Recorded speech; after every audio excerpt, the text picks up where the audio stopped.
You ask Tiger to solve. This deals with linear equations with one unknown. The final result is x equals 21/5. Let's solve it step by step. Simplify the expression. Simplify the arithmetic.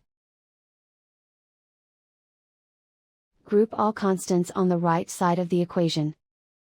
Add 18 to both sides. Simplify the arithmetic.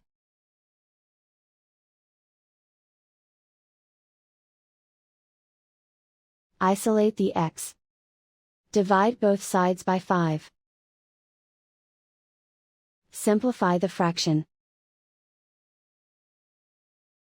And so the final result is x equals 21/5.